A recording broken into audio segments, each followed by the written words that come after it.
शुरू करते हैं। कितना तुम चल कर आए हो, कितना चलना बाकी है,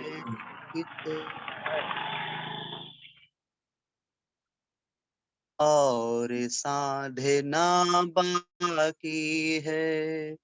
मोह योगी को कितना छोड़ा, कितनी यात्रा तय करना, गुण स्थान 14 पर चढ़कर सिद्ध शिला तक है बढ़ना, सिद्ध शिला तक है बढ़ना।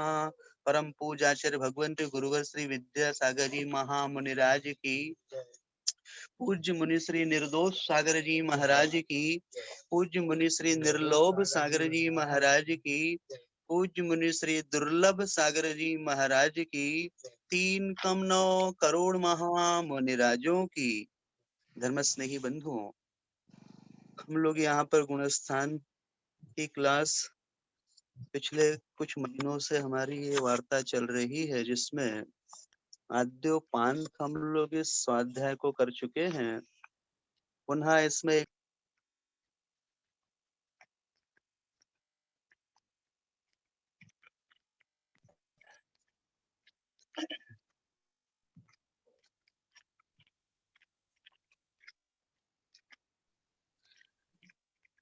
पुनः अपना ये विषय यहाँ पर दोबारा गुणस्थान का चल रहा है। गुणस्थान मोह और योग के निमित्त से होने वाला आत्मा का जो परिणमन है, उसका नाम है गुणस्थान। ये गुणस्थान 14 होते हैं, संसारी प्राणियों की गुणस्थान होते हैं। ये हम लोग ने पूर्व की कक्षा में पढ़ा था। उसमें मिथ्यात्व गुणस्थान जो विपरीत अभिनिवेश हमारे अंतरंग में उपस्थित करता है, जिसकी वजह से संसारी प्राणी मिथ्या दृष्टि की कोटि में आता है। ऐसी मिथ्यात्व जन्य परिणति ग्रहित और अग्रहित की अपेक्षा से हमने उसके 2 भेद और भी अन्य भेद हमने उस पहले गुणस्थान में अन्य अन्य विशेषताओं को लेकर के काफी लंबी वार्ता हमारी उस गुणस्थान में हुई थी। मिथ्यात्व गुणस्थान को पुनः दोबारा भी हमने देखा, सासादन गुणस्थान, जिसमें अनंतानुबंधी क्रोध मान माया लोभादि किसी एक कषाय का उदय, प्रथमोपम सम्यक दृष्टि जो जघन्य से एक समय उत्कृष्ट से छयावली काल के बीच में यदि किसी भी एक कषाय का उदय आता, तो वो गुणस्थान उसके साधन सम्यक की कोटि में आता है। साधन अर्थात आसाधना से सहित है, जिसने मिथ्यात्व की आसाधना कर दी, ऐसा वो साधन। सम्यक दृष्टि इसलिए था क्योंकि सम्यक्त की उसने विराधना की है। ऐसे साधन सम्यक दृष्टि को भी आचार्य वीरसेन महाराज ने जिन संज्ञा उनके लिए दी है, क्योंकि वर्तमान में वो जिन नहीं है, किंतु जिसने एक बार सम्यक दर्शन को प्राप्त कर लिया, ये नियम से अर्ध पुद्गल परावर्तन काल के भीतर भीतर निर्वाण को प्राप्त करेगा, जिन संज्ञा को प्राप्त करेगा। इस विवक्षा को लेकर के आचार्य वीरसेन भगवान ने उस दूसरे गुणस्थान वर्ती के लिए जिन संज्ञा से संबोधित किया है, उसकी विशेषताओं को भी हम लोगों ने पढ़ा। तीसरा गुणस्थान सम्यक मिथ्यात्व, जहां पर खट्टे और मीठे दधि और गुण जैसा स्वाद आता, खट मिठा स्वाद आता, एक अनोखा, एक जात्यंतर, ऐसी वो विभिन्न प्रकार की प्रकृति है, जिसका नाम है सम्यक मिथ्यात्व। उसके उदय में ये तीसरा गुणस्थान बनता है। कल इसकी परिभाषाओं को भी हमने पूर्व में पढ़ा था। बीता हुआ कल हमने इस कक्षा की शुरुआत की थी, उसमें कुछ विशेषताओं को भी समझा था कि इस तीसरे गुणस्थान में मरण नहीं होता, मारणांतिक समुद्घात नहीं होता, आयु का बंध नहीं होता, श्रद्धान और अश्रद्धानात्मक रूप युगपत भाव की परिणति सम्यक मिथ्यात्व गुणस्थान वर्ती के हुआ करती है। अनादि मिथ्या दृष्टि कभी भी इस तीसरे सम्यक मिथ्यात्व गुणस्थान को उपलब्ध नहीं कर सकता, ये भी हम लोगों ने यहाँ पर पढ़ा था।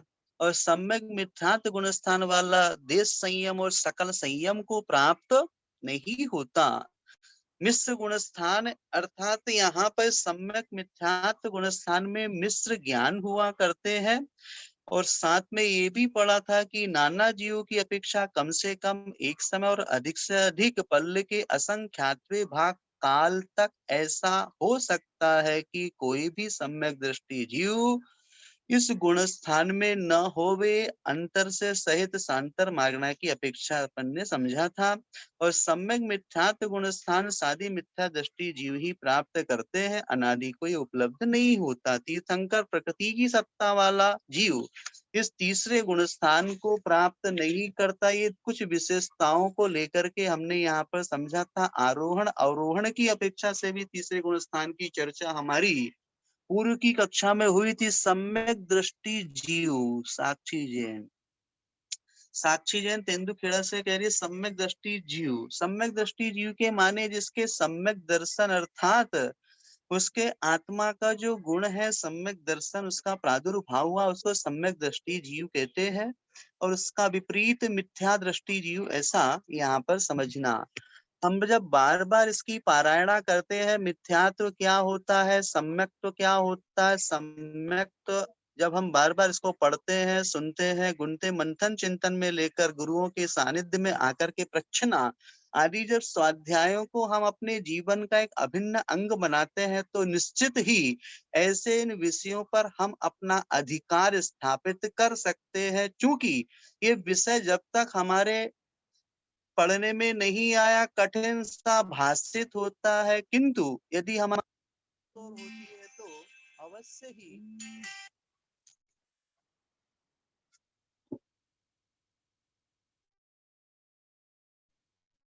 किंतु यदि हमारी रुचि इस ओर होती है तो निश्चित हम इस विषय को बहुत जल्दी उपलब्ध कर लेते हैं। बस रुचि की बात है। जितनी रुचि हमारी इन विषयों की ओर उन्मुख होगी, उतने हम उन विषयों पर अपना अधिकार बना सकते हैं। सम्यक दृष्टि जीव अर्थात सम्यक से सहित आत्मा को सम्यक दृष्टि कहते हैं।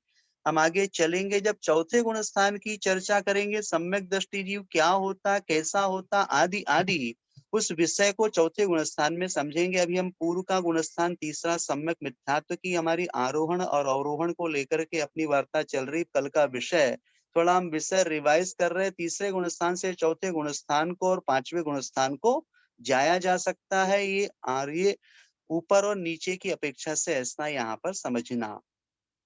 फिर तीसरे गुणस्थान में कहाँ से आ सकते हैं, आने की अपेक्षा यदि चर्चा की तो सादी मिथ्या दृष्टि जीव जो है वो मिथ्यात्व गुणस्थान से तीसरे गुणस्थान में आ सकता है। चतुर्थ गुणस्थान वर्ती जीव जो है तृतीय गुण स्थान में आ सकता है, और पंचम गुण स्थान वर्ती भी तीसरे गुण स्थान में आ सकता है, और छठवें गुण स्थान वाला भी तीसरे गुण स्थान को उपलब्ध कर सकता है। आने की अपेक्षा से यहाँ पर ऐसा समझना। इस प्रकार से यहाँ पर आरोहण और अवरोहण की चर्चा हमने यहाँ पर की है। फिर तीसरे गुणस्थान का जघन्य काल कितना, अब इस विषय पर अपन आगे चलेंगे। तीसरा गुणस्थान सम्यक मिथ्यात्व श्रद्धान और अश्रद्धानात्मक परिणति युगपत एक साथ जैसे परिणाम भाव होते हैं, वो यहाँ पर तीसरा गुणस्थान है। उसके काल की चर्चा हम करते हैं तो जघन्य काल इस गुणस्थान का अंतर मुहूर्त है। और उत्कृष्ट काल यदि देखा जाए तो इसका उत्कृष्ट काल भी अंतर मुहूर्त है।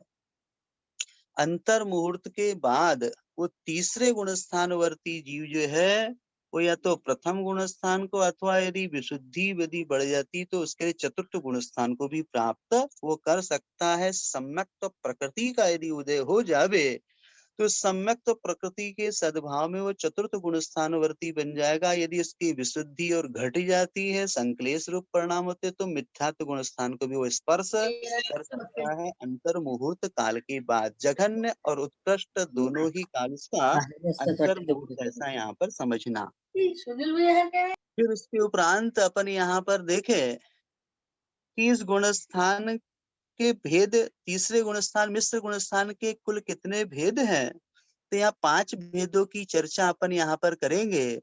उन 5 भेदों में सबसे पहला भेद है प्रथमोपसम आगत सम्यक मिथ्या दृष्टि। किसे कहते हैं प्रथमोपसम आगत सम्यक मिथ्या दृष्टि? तो प्रथमोपसम आगत सम्यक दृष्टि वो कहलाता है जो जीव प्रथमोपसम सम्यक्त से च्युत होकर पतित होकर गिर करके तीसरे गुण स्थान में आते हैं, वे प्रथमोपसम आगत सम्यक मिथ्या दृष्टि जीव कहलाते हैं। प्रथमोपसम सम्यक्त अंतर मुहूर्त की उसकी स्थिति है। नियम से या तो नीचे गिर करके आएगा, प्रथम गुण स्थान मिथ्यात्व को उपलब्ध करेगा, अथवा उसके लिए और भी कुछ रास्ते बताए गए हैं। यदि वो मिथ्यात्व को न आकर के सम्यक प्रकृति का यदि उदय हो जाएगा तो वो क्षयोपसम सम्यक दृष्टि में परिवर्तित हो जाएगा। उसका दर्शन जो है सम्यक दर्शन यही प्रथमोपसम नाम पा रहा था, किंतु सम्यक प्रकृति की उदय में वह क्षयोपसमिक सम्यक दृष्टि की कोटि में आ जाता। अथवा यदि उसके परिणामों में और संक्लेश हुआ तो वो तृतीय गुण स्थानवर्ती अर्थात प्रथमोपसम से च्युत होकर के तीसरे गुण स्थान को उपलब्ध कर सकता। अभी हमने आरोहण और अवरोहण की चर्चा पूर्व में की थी। उस पूर्व प्रश्न की अपेक्षा से देखा जाए तो वो तीसरे गुण स्थान का भी स्पर्श कर सकता, अथवा दूसरा गुण स्थान ये भी एक भंग बन सकता बताया था। जैसे दूसरे गुण स्थान की परिभाषा कि प्रथमोपसम सम्यक्त के काल में जघन्य से एक समय और उत्कृष्ट की अपेक्षा 6 आवली काल जब शेष रहता, उस समय अनंतानुबंधी क्रोध मान माया लोभ आदि 4 में से किसी एक कषाय का यदि उदय आ जावे तो वो दूसरे गुण स्थान का भी स्पर्श कर सकता हो। मिथ्यात्व का उदय है तो नियम से मिथ्या दृष्टि भी बन सकता है। तो ऐसा प्रथमोपसम सम्यक्त से च्युत होकर के आया हुआ प्रथमोपसम आगत सम्यक मिथ्या दृष्टि, जिसके सम्यक मिथ्यात्व प्रकृति का उदय आ गया, वो तीसरे गुण स्थान को उपलब्ध हो जाता है। ऐसा एक भेद यहाँ पर समझना, इसका नाम है प्रथमोपसम आगत सम्यक मिथ्या दृष्टि जीव। सम्यक तो बहुत दुर्लभ वस्तु है। सम्यक्त की उपलब्धि के लिए आचार्य भगवंत ने बहिरंग साधनों की चर्चा की है। उस बहिरंग साधन की अपेक्षा यदि हम चर्चा करें तो सम्यक दर्शन के लिए जिन बिंब का दर्शन अर्थात भगवान के दर्शन करने से देव पूजा करने से सम्यक्त की उपलब्धि होती है। बहुत दुर्लभ है ये सम्यक्त की उपलब्धि। हमें दर्शन तो हो जाते किंतु निज के दर्शन की उपलब्धि नहीं हो पाती। उस निज के दर्शन की उपलब्धि के लिए अंतरंग की परिणति जो हमारी अब तक मिथ्यात्व से दूषित है, ऐसी मिथ्यात्व दूषित परिणति को जब वह मिथ्या दृष्टि अपने अंतरंग में उसके प्रति जब अनिच्छा और अरुचि का भाव रखता है कि नहीं, ये अनादि काल से मिथ्यात्व जिसने मेरा पतन किया कराया, संसार में मुझे परिभ्रमण कराया है, इसी मिथ्यात्व की वजह से मैं 84 लाख योनियों में मेरा परावर्तन हुआ। 5 परावर्तन की अपेक्षा से जब उसको ये बोध होता है तो वो बोध होने के उपरांत शनै शनै फिर वो आत्मिक विशुद्धि को बढ़ाता हुआ देशना आदि लब्धियों को उपलब्ध करके प्रायोग आदि लब्धि को में प्रवेश करके फिर गुरुओं के सानिध्य अथवा यहाँ पर देखा जाए तो सम्यक दर्शन की उत्पत्ति की अपेक्षा यदि चर्चा करें तो निसर्गज और अधिगमज की अपेक्षा से सम्यक दर्शन 2 प्रकार का होता है। लेकिन उसके अंतरंग में वो मिथ्यात्व कर्म प्रकृति का उपशम क्षय उपशम होने पर वो सम्यक्त को उपलब्ध हो पाता है। सच्चे देवसास गुरु का अटूट अकाट श्रद्धानी वो होता है। ऐसा वो सम्यक दर्शन बहुत दुर्लभता से उपलब्ध होता है, क्योंकि ये चारों ही गतियों में उपलब्ध हो सकता है। हम मनुष्य हैं, बुद्धि पूर्वक हम इसको उपलब्ध करने का प्रयास करते हैं। इसके जितने भी प्रतिबंधक कारण हैं, उन सारे के सारे प्रतिबंधक कारणों का अभाव करने की क्षमता हम रखते हैं। इसलिए हमें ऐसी परिणति बना करके रखना चाहिए जिसके माध्यम से सम्यक तो उपलब्ध मर पच करके एक बार सम्यक दर्शन को प्राप्त करने की हमारे लिए ये अवसर मिला हुआ है। पंचम गुण स्थान, सप्तम गुण स्थान, चतुर्थ गुण स्थान अविरत सम्यक तो देशव्रति और सकल महाव्रति की अपेक्षा से इस पंचम काल भरत क्षेत्र में अद्यापि रत्नत्रय की आराधना की जा सकती है। और उस रत्नत्रय की आराधना करते हुए नियम से हम अपने निज वैभव को आने वाले भविष्य में उपलब्ध कर सकते हैं। सम्यक्त्व प्रथमोपसम से आया हुआ ऐसा प्रथमोपसम आगत सम्यक मिथ्या दृष्टि, इसे कहते हैं। सम्यक की उपलब्धि के लिए अपने जीवन में हमें कुछ ऐसी परिणतियों को समावेश, ऐसी कुछ अपनी आंतरिक परिणतियों को हमें यहाँ पर उसके प्रति अपनी उन्मुखता रखनी होगी, जिससे हम सम्यक को उपलब्ध कर सके। हमारा पूरा प्रयास किया, हम पूरा प्रयास किया, बहुत अच्छी बात है, करना चाहिए प्रयास, क्योंकि यही प्रयास हमारे लिए हमें जिन अर्थात निर्वाण को उपलब्ध कराएगा। सम्यक दर्शन, चूंकि हम बातें तो कर लेते हैं सम्यक दर्शन की, किंतु सम्यक दर्शन की बातें करना एक अलग बात है, और साक्षात सम्यक को उपलब्ध करके अष्टांग सम्यक्त्वाचरण का पालन करना एक अलग बात होती है। प्रसन्न संवेग अनुकंपा आस्तिक इसके अविनाभावी कुछ चार उस सराग सम्यक दृष्टि के लक्षण आगम ग्रंथों में कहे गए हैं। उस रूप परिणति का उपलब्ध होना, ये हमें सम्यक्त्व से अभिसिंचित करता है, ऐसा हमको प्रयास करना चाहिए। ये पहला भेद अपन ने यहाँ पर कहा, प्रथमोपसम आगत सम्यक मिथ्या दृष्टि। फिर दूसरा भेद यहाँ पर कहते हैं मिश्र गुणस्थान का वेदक प्रायोगिक काल मिथ्या तो आगत सम्यक मिथ्या दृष्टि किसे कहते हैं। तो उसके लिए कहते हैं जो जी प्रथमोपसम सम्यक्त को प्राप्त करने के बाद मिथ्यात्व को प्राप्त होते हैं। प्राप्त कर लिया एक बार, क्या प्राप्त कर लिया, प्रथमोपसम सम्यक्त को प्राप्त कर लिया। उस प्रथमोपसम सम्यक को प्राप्त करने के बाद वो गिर करके मिथ्यात्व को आ गया, मिथ्या दृष्टि बन गया। अभी सम्यक दृष्टि था, अंतर मुहूर्त काल अवधि समाप्त हुई, मिथ्यात्व में आ गया।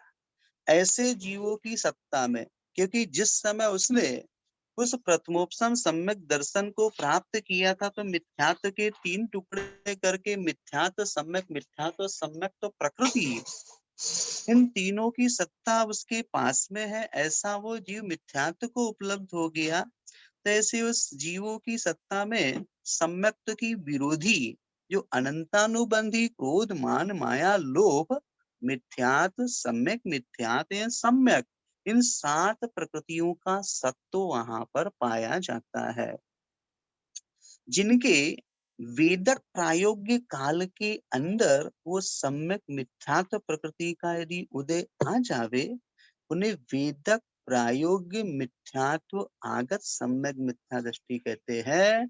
प्रथमोपसम से पतित होकर के मिथ्यात्व को आया, और मिथ्यात्व को आने के बाद में उसकी सत्ता में ये प्रकृतियां हैं, और पुनः अभी इनका वेदन कर ही रहा था कि पुनः उसने अपनी विशुद्धि बढ़ाई और पुनः वो सम्यक दर्शन को प्राप्त कर लिया। ऐसा वो जीव दूसरा भेद वेदक प्रायोगिक काल आगत मिथ्यात्व आगत सम्यक मिथ्या दृष्टि की कोटि में आता है, ऐसा यहाँ पर समझना। और एक तीसरा भेद यहाँ पर करते हैं इस मिश्र गुणस्थान का, वेदक सम्यक तो आगत सम्यक मिथ्या दृष्टि। किसे कहते हैं वेदक सम्यक तो आगत सम्यक मिथ्या दृष्टि, तो कहते हैं जो वेदक सम्यक से च्युत हो गया। हाँ, वेदक सम्यक, वेदक सम्यक के मायने यहाँ पर ये है कि क्षयोपसम सम्यक दर्शन को उसने प्राप्त किया था, ऐसा क्षयोपसम सम्यक दृष्टि च्युत हो गया, अर्थात उसका सम्यक से पतित होकर के वो सम्यक मिथ्यात्व को आ गया। जैसे भी कहा था ना आपसे कि यहाँ पर यदि मान लीजिए चतुर्थ गुण स्थान वर्ती, यदि वहां पर उसके परिणामों में यदि संक्लेश आ जावे, तो उसके सत्ता में जो सम्यक मिथ्यात्व प्रकृति उसका उदय आ गया, तो वो सम्यक मिथ्यात्व को उपलब्ध हो जाता, तीसरे गुण स्थान को प्राप्त कर लेता है। ऐसे जीव को यहाँ पर वेदक सम्यक तो आगत सम्यक मिथ्या दृष्टि के नाम से संबोधन किया जाता है, ऐसा यहाँ पर समझना। फिर उसके उपरांत एक चौथा भेद यहाँ पर कहता है 28 प्रकृति की सत्ता वाले सम्यक मिथ्या दृष्टि जीव। हाँ, किसे कहते हैं 28 प्रकृतियां। अब 28 प्रकृतियों की यदि हम चर्चा करें, तो यहाँ पर मोहिनी संबंधी जो परिवार है मोहिनी का, उस मोहिनी में जो दर्शन मोहिनी की मिथ्यात्व सम्यक प्रकृति, ये तीन प्रकृति दर्शन मोह की जो परिणति है, और चारित्र मोह की यदि चर्चा करें, तो वहाँ अनंतानुबंधी क्रोध मान माया लोभादि ये 16 कषाय, जिसको कषाय वेदनी के नाम से जाना जाता है, और जो हास्य रति अरति आदि जो 9 कषाय, इसको ईसत कषा कहते हैं, जो कषाय वेदनी की कोटि में आती है। ऐसी 16 और 9 प्रकृतियां, जो 25 चारित्र मोहिनी कर्म की प्रकृतियां, ऐसी 25 को 28 कर्म प्रकृतियों की सत्ता वाला जीव। और सम्यक मिथ्या दृष्टि के विषय में अपन यहाँ पर जान रहे हैं कि 28 प्रकृति की सत्ता वाले ऐसे सारी मिथ्या दृष्टि जीव, कहते मिथ्या दृष्टि जिन जीवों के सम्यक मिथ्यात्व प्रकृति का उदय आता है, उन्हें 28 प्रकृति की सत्ता वाले सम्यक मिथ्या दृष्टि, ऐसा यहाँ पर कहा जाता है। भंग हम लोग बना रहे हैं भिन्न भिन्न। उसमें पहला बना है प्रथमोपम आगत मिथ्या दृष्टि, सम्यक मिथ्या दृष्टि। प्रथमोपम से च्युत होकर के तीसरे गुण स्थान को प्राप्त किया। वेदक प्रायोगिक काल में मिथ्यात्व से पुनः उसने यहाँ पर आकर के सम्यक मिथ्यात्व को प्राप्त किया, और फिर वेदक सम्यक से पतित होकर के तृतीय गुण स्थान को प्राप्त किया। और चौथा भंग यहाँ पर 28 प्रकृति सत्ता वाला ऐसा तृतीय गुण स्थान सम्यक मिथ्या दृष्टि, ऐसा यहाँ पर समझना। और फिर 24 प्रकृति की सत्ता वाले सम्यक मिथ्या दृष्टि उन्हें कहते हैं जिन जीवों ने अनंतानुबंधी कषाय की भी संयोजना कर ली। और अनंतानुबंधी की भी संयोजना, अनंतानुबंधी की भी संयोजना जो है अपन अभी पढ़ेंगे चतुर्थ गुण स्थान आदि में, जहाँ पर अनंतानुबंधी की विसंयोजना की चर्चा की। अभी तो मात्र यहाँ पर अपना सैद्धांतिक ऐसा शब्द, इसको अपन अनंतानुबंधी की विसंयोजना कहते हैं, कि अनंतानुबंधी अपना सारा द्रव्य अन्य अपनी जाति की प्रकृतियों को दे देता है, अर्थात वो वहां पर रिक्त हो जाता है। अनंतानुबंधी ने अपनी पूर्ण जितना द्रव्य था वो अपनी चारित्र मोहिनी संबंधी प्रकृतियों को दे दिया। ऐसा अनंतानुबंधी की भी संयोजना जिन्होंने कर दी है, जिनके द्वितीयोपम सम्यक्त से गिर करके वह सम्यक मिथ्यात्व प्रकृति का उदय आया है, ऐसे उन्हें 24 प्रकृति की सत्ता वाले ऐसे सम्यक मिथ्या दृष्टि जीव कहते हैं कि द्वितीयोपम सम्यक्त से गिर करके वो सम्यक मिथ्यात्व प्रकृति का उदय आया। क्योंकि जिस समय वह द्वितीयोपम सम्यक दृष्टि अर्थात श्रेणी जब आरोहण करते हैं साधक, उपसम श्रेणी आरोहण करते हैं, तो उपसम श्रेणी आरोहण करने के पूर्व ऐसा वो क्षयोपम सम्यक दृष्टि उस क्षयोपम सम्यक्त को द्वितीयोपम सम्यक्त में परिवर्तित करने के पूर्व में करणों के माध्यम से अनंतानुबंधी की भी संयोजना करके फिर द्वितीयोपम सम्यक्त को उपलब्ध होकर के फिर श्रेणी आरोहण करता है। 8वें 9वें 10वें 11वें उपसम श्रेणी जिसे कहते हैं। तो जिसने अनंतानुबंधी की विसंयोजना करके जो ऊपर की यात्रा कर रहा 8वें 9वें 10वें आदि गुण स्थान को उपलब्ध होने जा रहा है, तो अनंतानुबंधी अपनी पूरी अपना द्रव्य सारा उसने खत्म कर दिया। तो अनंतानुबंधी क्रोध मान माया लोभ, ये 4 प्रकृतियां कम हो जाएंगे 28 में से। तो ऐसी 24 कर्म प्रकृति की सत्ता वाले जीव जो द्वितीयोपम से नीचे गिर करके आकर के तीसरे गुण स्थान को प्राप्त करते हैं, जिसका नाम सम्यक मिथ्यात्व है, ऐसे जीवों को लिए यहाँ पर एक भंग बनाया कि 24 प्रकृति की सत्ता वाले सम्यक मिथ्या दृष्टि जीव इन्हें कहते हैं। ये यहाँ पर समझना थोड़ा सा विषय आप लोग को, क्योंकि पूर्व में आप लोग पढ़ चुके, बहुत से लोग बीच में जुड़े थे, उन बीच में जुड़ने वालों के लिए यहाँ पर पुनरावर्तन करने के लिए ये विषय को अपन यहाँ पर कर रहे हैं, ऐसा यहाँ पर समझना। इस प्रकार से यहाँ पर हमने 5 भंगों को समझा। इन 5 भंगों के बाद में अब यहाँ पे कहते हैं सम्यक मिथ्यात्व गुणस्थान किन जीवों को हो सकता है, तो उसके लिए यहाँ पे कहते हैं कि ये तीसरा गुण स्थान जो है चारों गतियों के संगी पंचेंद्री पर्याप्तक भव्य जीवों को ये तृतीय गुण स्थान हो सकता है, ऐसा यहाँ पर समझना। ये तीसरा गुण स्थान के लिए संगी पना पंचेंद्री पना ये हमारे पास में है, हम संगी भी हैं, पंचेंद्री भी हैं, पर्याप्तक भी है। रही बात भव्य और अभव्य की, तो हम तो अपने आप को भव्य मान करके अपना कार्य सिद्ध करें अर्थात सम्यक आदि को उपलब्ध करके अपने जीवन की यात्रा के विकास की ओर आगे कदम बढ़ाते जाए। ये कि यहाँ पर तीसरा गुणस्थान इन जीवों को उपलब्ध होता है, ऐसा यहाँ पर कहा। पात्रता की अपेक्षा से यहाँ पर समझना। आवाज नहीं आ रही है? आ रही? आपको आवाज नहीं आ रही है? आवाज आ रही है? आ रही है। आपका आ नेटवर्क रही का है भैया जी, आ प्रॉब्लम रही है। होगा, इसलिए आ जिनको नहीं आ रही रही है जी, होगी आ रही संभवतः, है बाकी लोग को आ रही है। फिर यहाँ पे कहते हैं सम्यक मिथ्यात्व गुणस्थान में कौन से कार्य नहीं होते। अब यहाँ पर कार्य की अपेक्षा कौन कौन से कार्य नहीं होते, तो पूर्व में भी पढ़ा था विशेषताओं में, पुनः यहाँ पर रखा एक बार देखें। कहते हैं यहाँ 5 कार्य नहीं होते इस गुणस्थान में। सम्यक मिथ्यात्व गुणस्थान में मरण नहीं होता, सबसे पहली बात तो। फिर उसके उपरांत इसमें मारणांतिक समुद्घात भी नहीं होता, ये भी हम पूर्व में विशेषताओं में पढ़ करके। आयु का बंध इस गुणस्थान में नहीं होता, ये भी हमने पढ़ा। और साथ में इस तीसरे गुणस्थान वाले जी न तो पंचम गुणस्थान को प्राप्त कर पाते और न ही अप्रमत्त गुणस्थान को ही उपलब्ध कर पाते हैं। ये यहाँ पर निषेध किया। इतने कार्य इस तीसरे गुणस्थान वर्ती जीव के नहीं होते, अर्थात सम्यक मिथ्यात्व गुणस्थान में इन कार्यों के लिए निषेध यहाँ पर किया।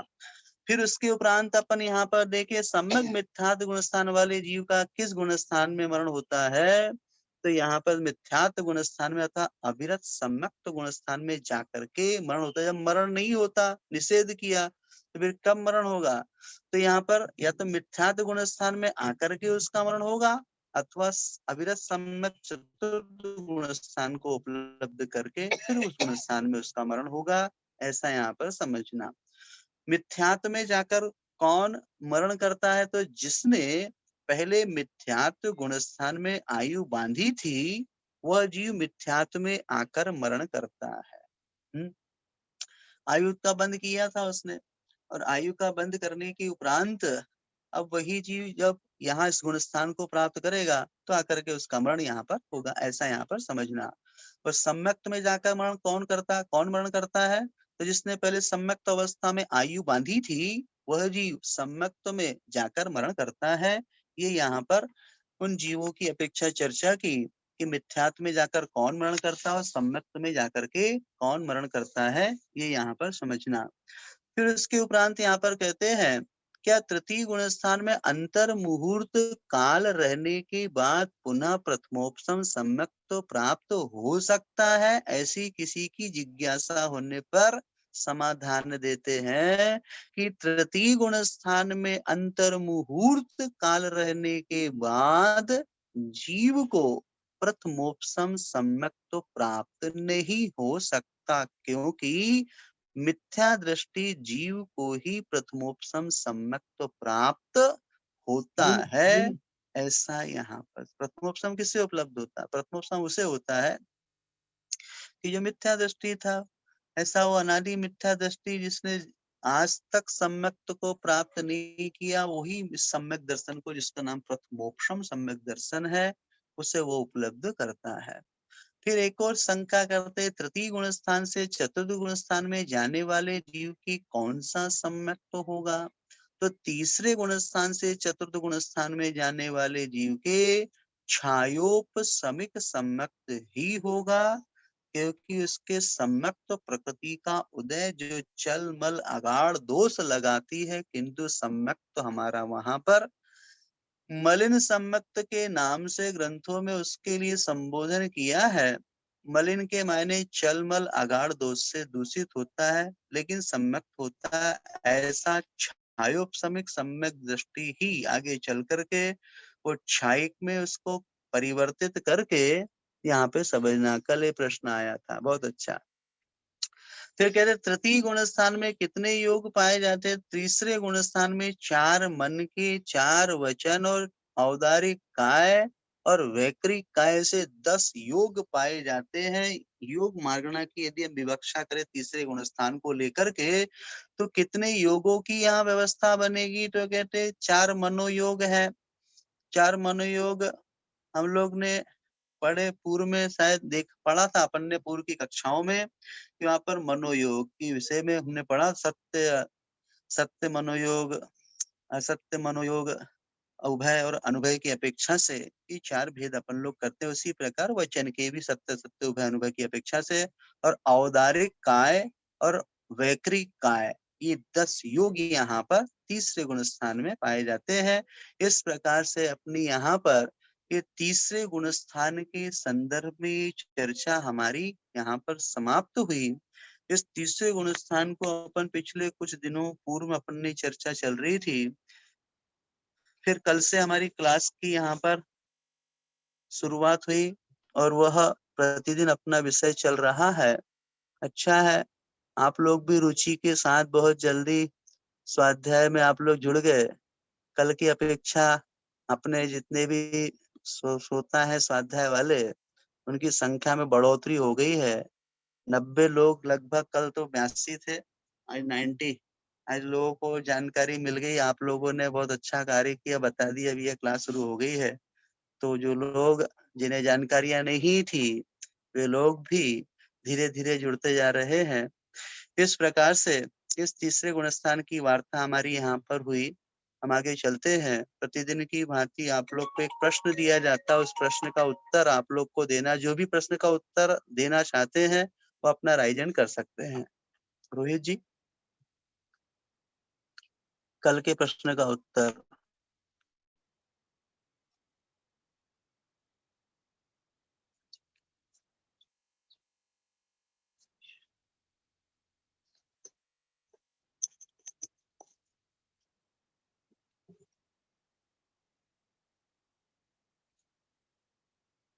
अजिंक्य देवघरे केज, इनको कीजिए अनम्यूट।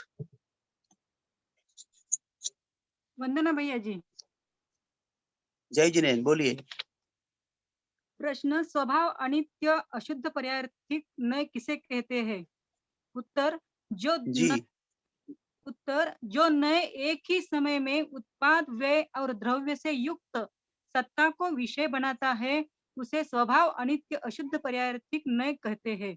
जैसे पर्याय एक ही समय में उत्पन्न व्यय और द्रव्य रूप है, द्रव्य को ग्रहण करने के कारण अशुद्ध है, पर्याय रूप होने के कारण पर्यायर्थिक नय का विषय है, अन्य कारणों की अपेक्षा नहीं रखता, इसीलिए स्वभाव है, अतः इस नय का उपरोक्त नाम सार्थक है। वंदना भैया। बहुत अच्छा, बढ़िया बढ़िया, सुंदर, सही उत्तर दिया आपने। कल के लिए प्रश्न दे दें रोहित जी, इसका उत्तर आप लोग को कल देना है। स्क्रीन पर अभी लेकर के आएंगे उसको, 91 नंबर का प्रश्न।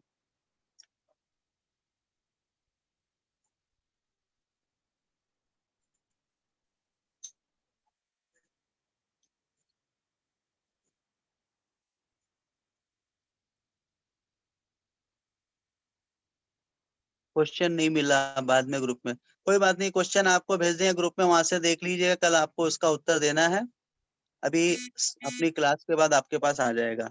हम चलते हैं आगे प्रतिदिन की भांति। हम एक छोटी सी कथा पढ़ते हैं, उस कथा में आज का जो विषय तीसरे गुणस्थान में यहाँ पर अपनी जो चर्चा हुई, उस चर्चा को ध्यान में रखते हुए जो विषय आपने आज यहाँ पर सुना, जाना, सीखा, समझा, उसे आप अपनी अनुभूति के रूप में, अभ्यास के रूप में अपनी अनुभूति जरूर लिख करके भरत जी के पास मुंबई भेजेंगे, जो आपकी अनुभूति को पढ़ेंगे। फिर इसको ध्यान रखना।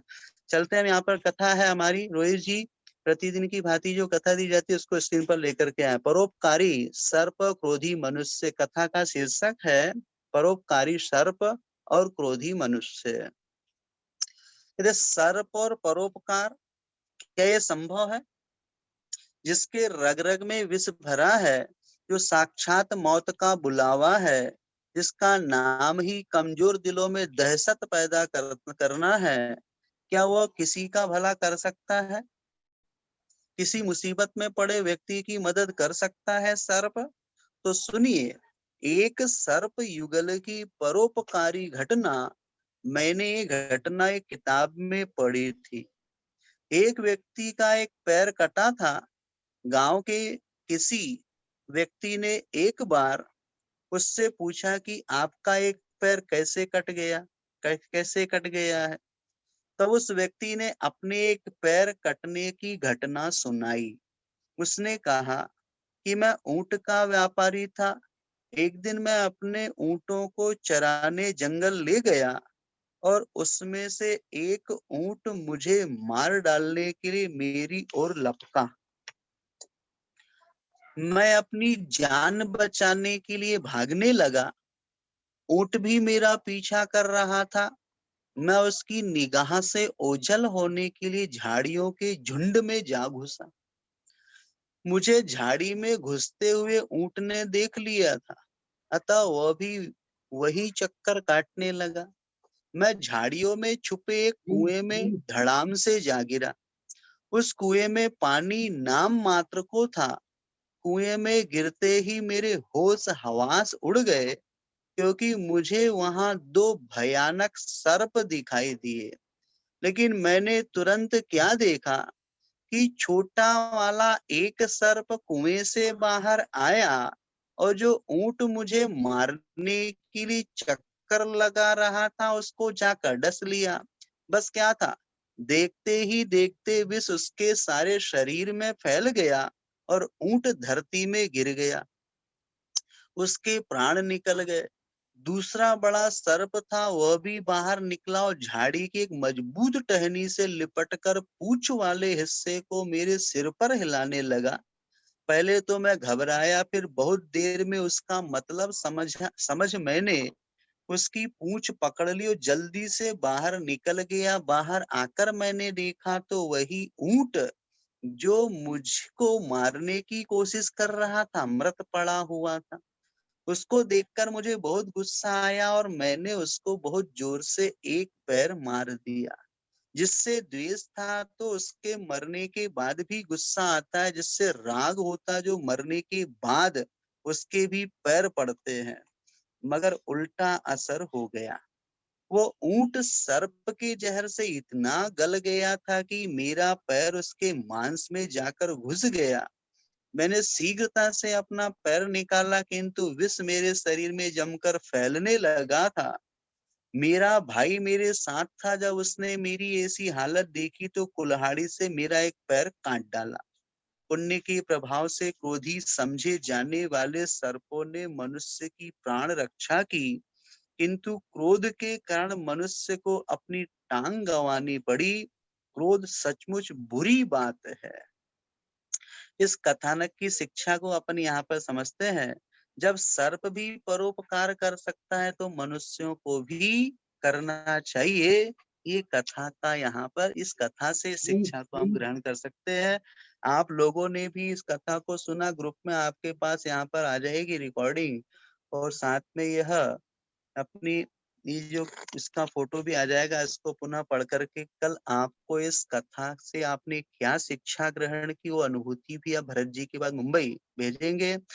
हम इसको यहीं विराम देते हैं। प्रतिदिन की भांति आप लोग दो पार्टिसिपेंट, 2-3 लोगों को आपको मौका देते हैं। आप लोगों ने जो कल का विषय पढ़ा था तीसरे गुण स्थान का, उसको जो लोग बोलना चाहे वे अपना राइजन कर सकते हैं। रोहित जी।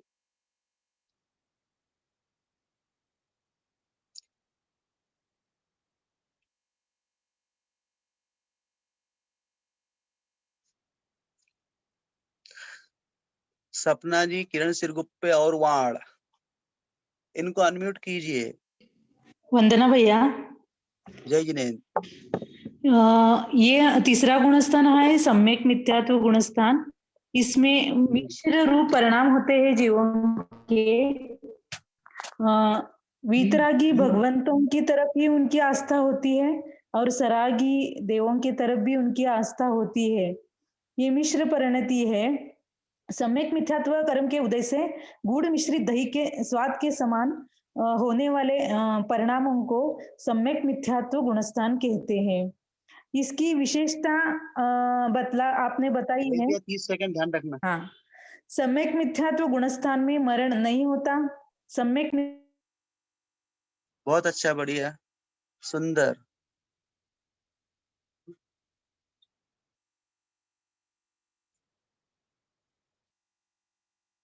माधुरी हेरवाड़े, इचल करंजी, इनको कीजिए अनम्यूट।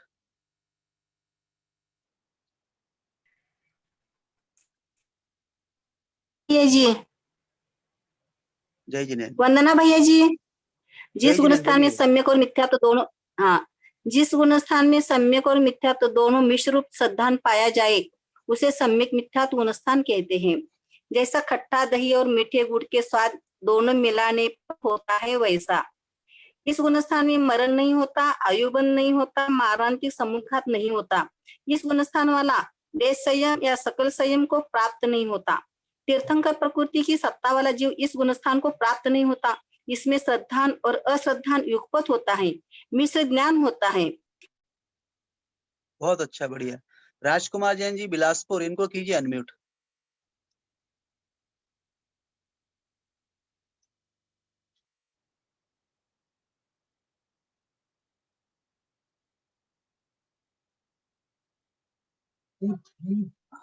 यहाँ से कर दिया है, उनको अनम्यूट करना है। राजकुमार जी अनम्यूट करो अपने आप को। वंदना भैया जी। हाँ जय जी नैन बोलिए। तृतीय गुण स्थान में चतुर्थ गुण स्थान से जा सकते हैं और तृतीय गुण स्थान से प्रथम गुण स्थान में जा सकते हैं। तृतीय गुण स्थान में मिथ्यात्व गुण स्थान से आ सकते हैं। चतुर्थ गुण स्थानवर्ती तृतीय गुण स्थान में आ सकते हैं। पंचम गुण स्थानवर्ती तृतीय गुण स्थान में आ सकते हैं। छठवां गुण स्थानवर्ती मुनिराज तृतीय गुण स्थान में आ सकते हैं। बहुत अच्छा, बढ़िया।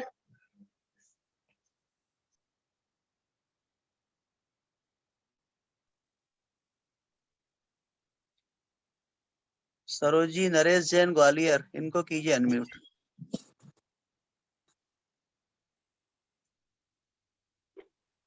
वंदना भैया जी। जय जी नैन। सम्यक और मिथ्या दोनों मिश्रित सिद्धांत पाया जाए उसे सम्यक मिथ्यात्व कहते हैं। इसमें गुड़ और दही मिश्रित जैसा मिक्स से स्वाद होता है, इसको जात्यांतर परिणाम भी कहते हैं। इसकी निम्न विशेषताएं हैं। इस सम्यक्त मिथ्यात्व गुण स्थान में मरण नहीं होता है। इसमें मरणांत की समुद्घात नहीं होता है। इस सम्यक्त मिथ्यात्व गुण स्थान में आयुबंध नहीं होता है। सम्यक्त मिथ्यात्व में सिद्धांत और सिद्धांत रूप भावयुक्त होता है। सम्यक्त गुण वाला देश संयम और सकल संयम को प्राप्त नहीं होता है। सम्यक्त मिथ्यात्व गुण स्थान में मिश्र ज्ञान होते हैं। सम्यक मिथ्यात्व गुण स्थान में सादी मिथ्या दृष्टि जीव को प्राप्त हो। बहुत अच्छा, बढ़िया, सुंदर। शर्मिष्ठा बीशा मुंबई, इनको कीजिए अनम्यूट। वंदना भैया जी। जय जी नैन। सम्यक मिथ्यात्व कर्म के उदय से गुण मिश्रित दही के स्वाद के समान होने वाले जात्यांतर परिणामों को सम्यक मिथ्यात्व गुण स्थान कहते हैं। उनकी विशेषता यह है कि इस गुण स्थान में मरण नहीं होता। इस गुण स्थान में श्रद्धान और अश्रद्धान युगपत होता है। इस गुण स्थान में मरणांतिक समुद्घात नहीं होता। अनादि मिथ्या दृष्टि जीव को तीसरा गुण स्थान प्राप्त नहीं होता क्योंकि उसकी सत्ता में सम्यक मिथ्यात्व प्रकृति का सत्व नहीं है। इस गुण स्थान में आयु का बल नहीं होता। इस गुण स्थान बहुत अच्छा, बढ़िया। भैया रोहित जी, भरत जी को अनम्यूट कर दीजिए, वो लोगों के द्वारा भेजी गई प्रतिक्रियाओं को यहाँ पर उपस्थित करेंगे। भरत जी।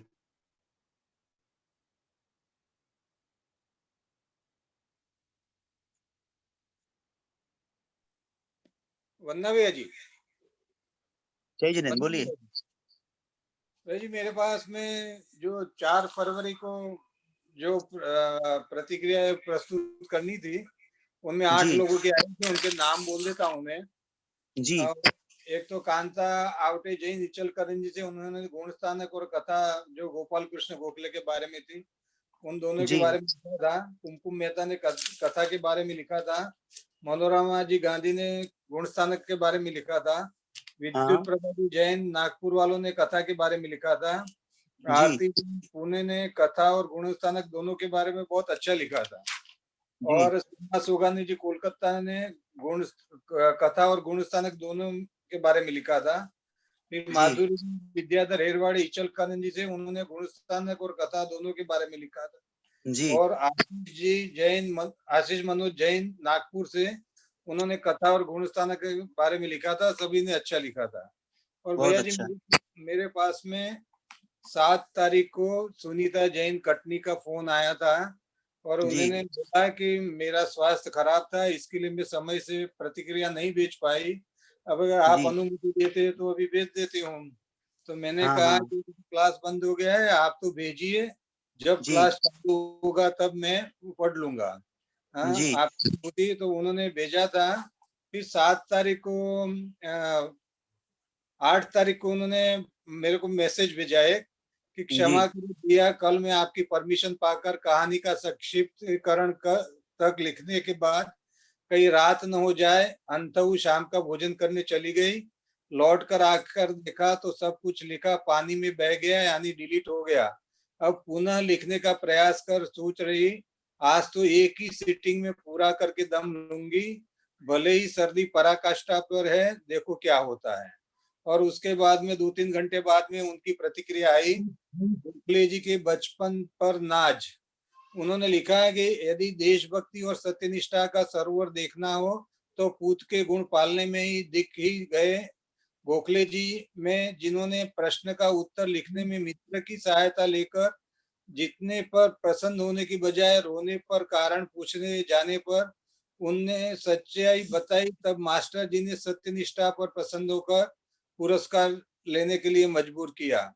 शिक्षा शिक्षा यह हमें यह मिलती है कि एक बार एक और वो बालक गोखले जी और दूसरी ओर हम लोग मात्र 5 प्रश्नों का उत्तर देने में 4 लोग सलाह करके देते हैं ताकि 10 में से 10 नंबर मिल जाए। यदि धोखे से 1 या 2 गलत हो जाए तो स्कोर कम देखकर पुनः नकल कर 10 में से 10 प्राप्त कर लेते हैं। इसलिए भैया जी को स्कोर शो बंद करना पड़ा। ठीक किया भैया जी आपने, अन्यथा हम सभी नकलची कैसे सुधरते और पूरे नंबर पाकर ऐसे खुश होते जैसे अपनी मेहनत का खा रहे हैं। अनुभव खुद का उन्होंने लिखा, एक दिन की बात है, किसी कारणवश हम क्लास अटेंड नहीं कर पाए, क्योंकि प्रश्न के उत्तर देने में रुचि होने के कारण मैंने बिना किसी की सहायता के, यानी पीडीएफ की प्रिंट आउट कॉपी नहीं थी, पर पढ़ाए गए अनुभव के आधार पर अंदाज से मैंने सभी प्रश्नों के उत्तर दे दिए, पर मात्र 6 या 8 नंबर प्राप्त हुए। किंतु खुशी इतनी मिली मुझे मानो अपने मेहनत की कमाई के 60-80 नंबर मिल गए हो। बहुत अच्छा। क्योंकि उपरोक्त टॉपिक ही इतना लंबा हो गया है कि गुणस्थानक के बारे में लिखने औरों के लिए छोड़ दे रही हूँ, क्योंकि वह भी तो नकल करके ही लिखते हैं हम सभी लोग।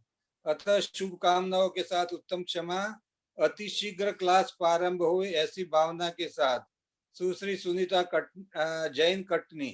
और ये प्रतिक्रिया मिलने के 3-4 दिन बाद में उनका समाधि पूर्वक मरण हो गया दृढ़मती माता जी के सानिध्य में। तो मैं आपकी प्रेरणा से ग्रुप में जुड़े हुए सभी लोगों को ऐसी करबद्ध विनती करता हूँ कि हम दिगंत सुनीता जी की दिव्य आत्मा की शांति के लिए नौकार का एक कायोत्सर्ग करेंगे। बहुत अच्छा।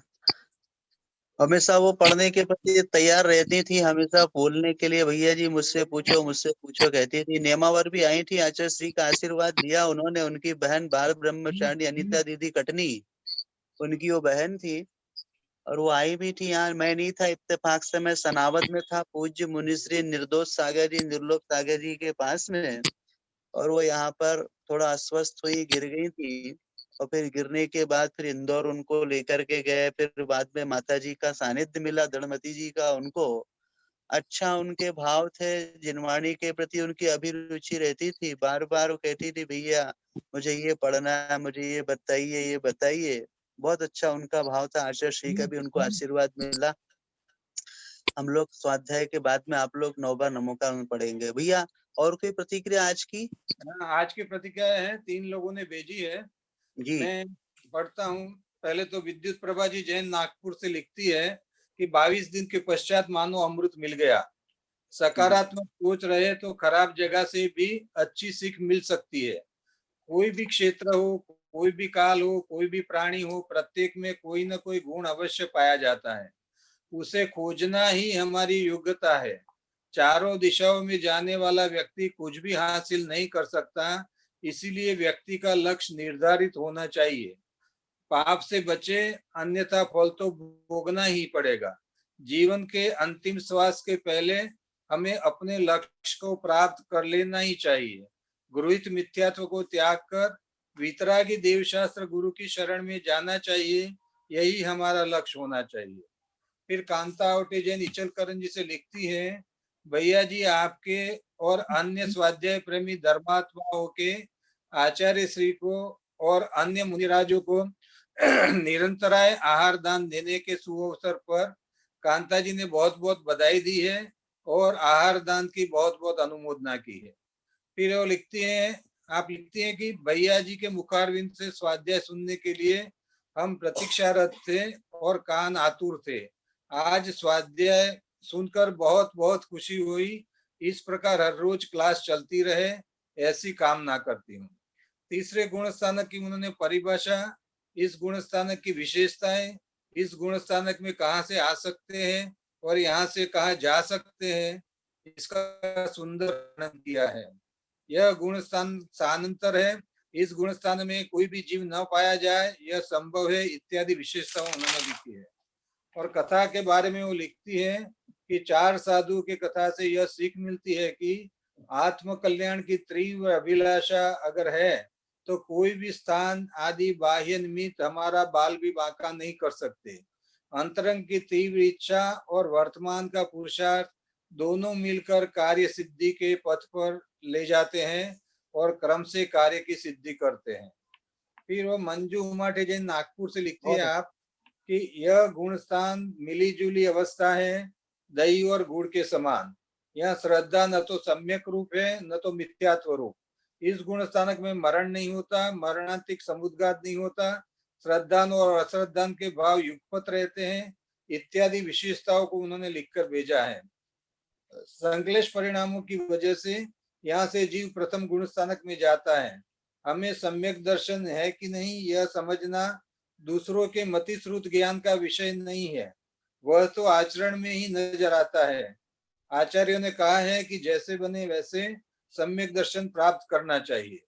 और कथा के बारे में वो लिखती है कि एक नगर में 4 साधु, इस कहानी से हमें यह शिक्षा मिलती है कि सज्जन व्यक्ति कहीं पर भी बैठे उसे कोई फर्क नहीं पड़ता है, वह तो जहाँ बैठता है वहीं से अच्छी शिक्षा ग्रहण करता है, क्योंकि कोई भी जगह अच्छी या बुरी नहीं होती। हमें अपने विचारों को अच्छा रखना चाहिए। प्रत्येक वस्तु से कुछ न कुछ ग्रहण करने की शक्ति साधु व्यक्ति में होती है, उनका कहना है। बहुत अच्छा, बढ़िया, सुनना भी। तीन लोग का है मेरे पास। ठीक है भैया, जिन्होंने स्तुति करती है। शास्त्र पठन में मेरे द्वारा यदि जो कहीं कहीं प्रमाद से कुछ अर्थ पाके पद मात्रा छूट गई, सरस्वती मेरी उस त्रुटि को कृपया क्षमा करे और मुझे कैवल्य धाम में मां विलंब धरे। वांछित फलदात्री चिंतामणि सदृश मात तेरा, वंदन करने वाले मुझको मिले पता मेरा। बोध समाधि विशुद्ध भावना आत्म सिद्धि मुझको मिले और मैं पा जाऊं मोक्ष महासुख को मिले और मैं पा जाऊं मोक्ष महासुख को। नौगर्ण मुकार।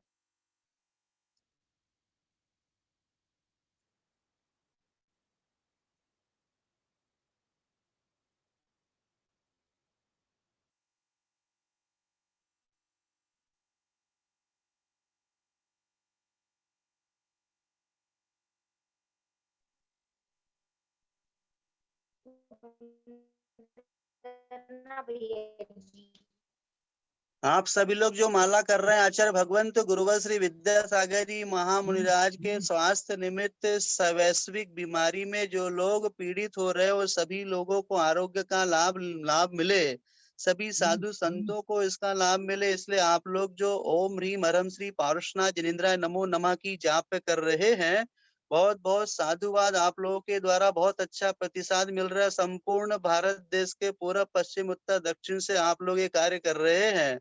हमें ये कार्य करना है। मुझे कार्य मिला था 2 करोड़ करने का, लेकिन हमने 9 करोड़ की संख्या रखी कि 2 वर्ष में करना है, किंतु आप लोगों का इतना जबरदस्त उत्साह है कि आप लोगों ने 30 दिन में ही 7 करोड़ का कार्य कर दिया। अब अपने को इसको और अधिक से अधिक मात्रा में आप लोगों को आचार्य भगवंत, अन्य साधु संत स्वस्थ रहे, इस भावना को लेकर करना है। अपनी अपडेट बराबर जाए। 10:30 तक आप लोग रात में भेज देंगे रोहित जी के पास में, वो सारा डाटा आपका वहां पर जमा रहेगा। इसको आप ध्यान रखें। सभी को जय जिनेन्द्र, शुभ रात्रि। वंदना भैया जी। जय श्री राम। वंदना भैया जी, वंदना भैया जी, वंदना भैया जी, वंदना वंदना भैया जी, वंदना भैया जी, वंदना भैया, वंदना, वंदना।